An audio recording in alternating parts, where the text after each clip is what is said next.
है न्यायपालिका। इसके बारे में देखेंगे। न्यायपालिका न्यायपालिका क्यों जरूरी है।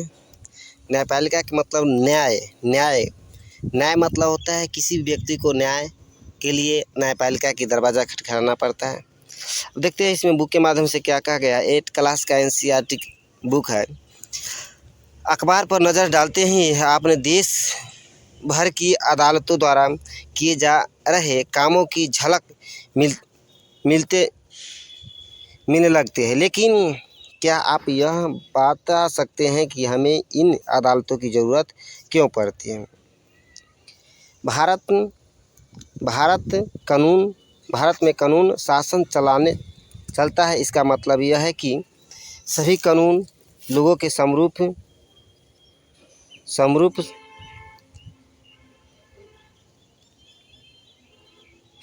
लागू हो, और जब किसी कानून का उल्लंघन किया जाता है तब एक निश्चित प्रक्रिया अपनाई जाती है। कानून के शासन को लागू करने के लिए हमारे पास एक न्याय व्यवस्था है। क्या है? हमारे पास एक न्याय व्यवस्था है। इस व्यवस्था में बहुत सारी अदालतें जहां नागरिक न्यायालय के लिए जाते हैं।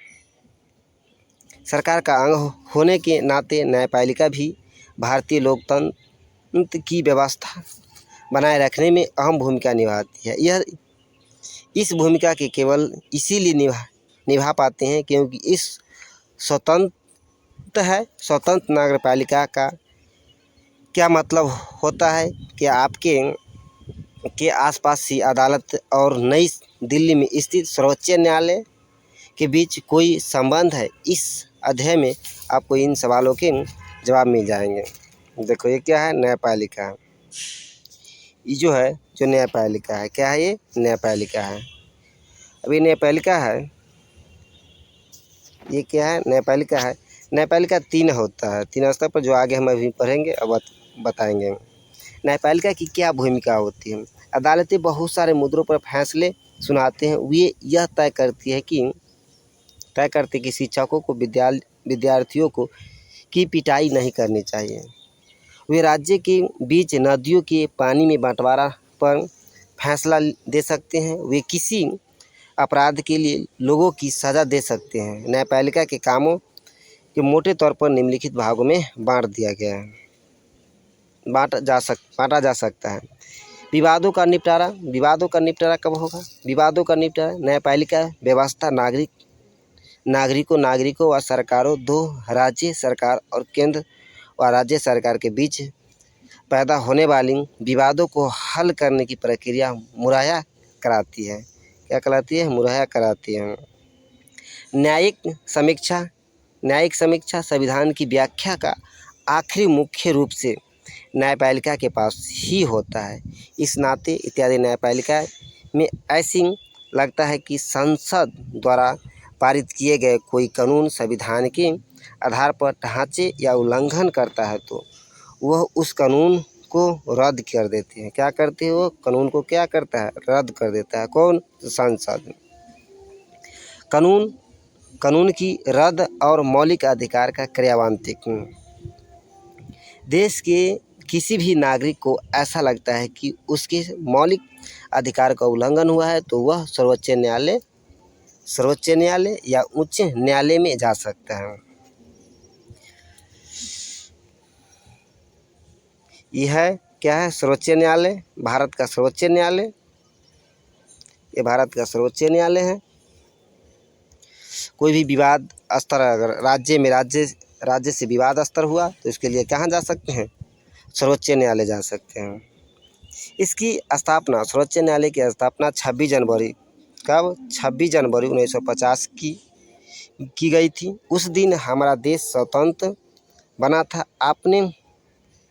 अपने पूर्ववर्ती फ्रीडम कोर्ट ऑफ इंडिया 1937 से 1949 की भारतीय इस न्यायालय भी पहले प्रशांत भवन के बीच चेंबर ऑफ प्रिंसेस में हुआ करता था। इसे 1958 में इस इमारत में स्थापित किया गया। देखो, जैसे केंद्र और राज्य के बीच विवाद होगा तो इसको निपटारा कौन करेगा?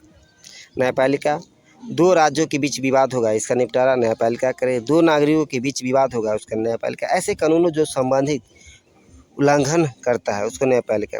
स्वतंत्र न्यायपालिका क्या होती है? स्वतंत्र न्यायपालिका क्या होती है? कल्पना कीजिए कि एक ताकतवर नेता अपने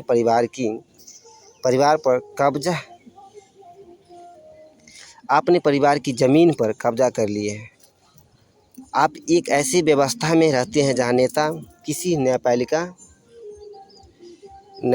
को उसके पद से हटा सकते हैं, उसका तबलआद कर सकता है। जब आप इस मामलों के अदालत में ले जाते हैं तो न्यायाधीश भी नेता की हिमायत करता है। किसका हिमायत करता है? नेता की हिमायत करता है। नेताओं का न्यायाधीश पर जो नियंत्रण रहता है उसकी वजह से न्यायाधीश स्वतंत्र रूप से फैसले नहीं ले पाते हैं। स्वतंत्रता का यह अभाव न्यायाधीशों को इस बात के लिए मजबूर कर देता है कि वह हमेशा नेता के ही पक्ष में फैसला सुनाए। हमें ऐसे बहुत सारे किस्से जानते हैं जहां अमीर और ताकतवर लोगों के न्यायिक प्रक्रिया को प्रभावित करने की प्रयास किया है, लेकिन भारतीय संविधान इस तरह की दखलंदाजी को स्वीकार नहीं करती है। इसीलिए हमारे संविधान में न्यायाधीश को पूरी तरह स्वतंत्र रखा गया है। और इसका क्वेश्चन आंसर देखने के लिए जस्ट वीडियो डाल रहे हैं, इस पर आप लोग देखें।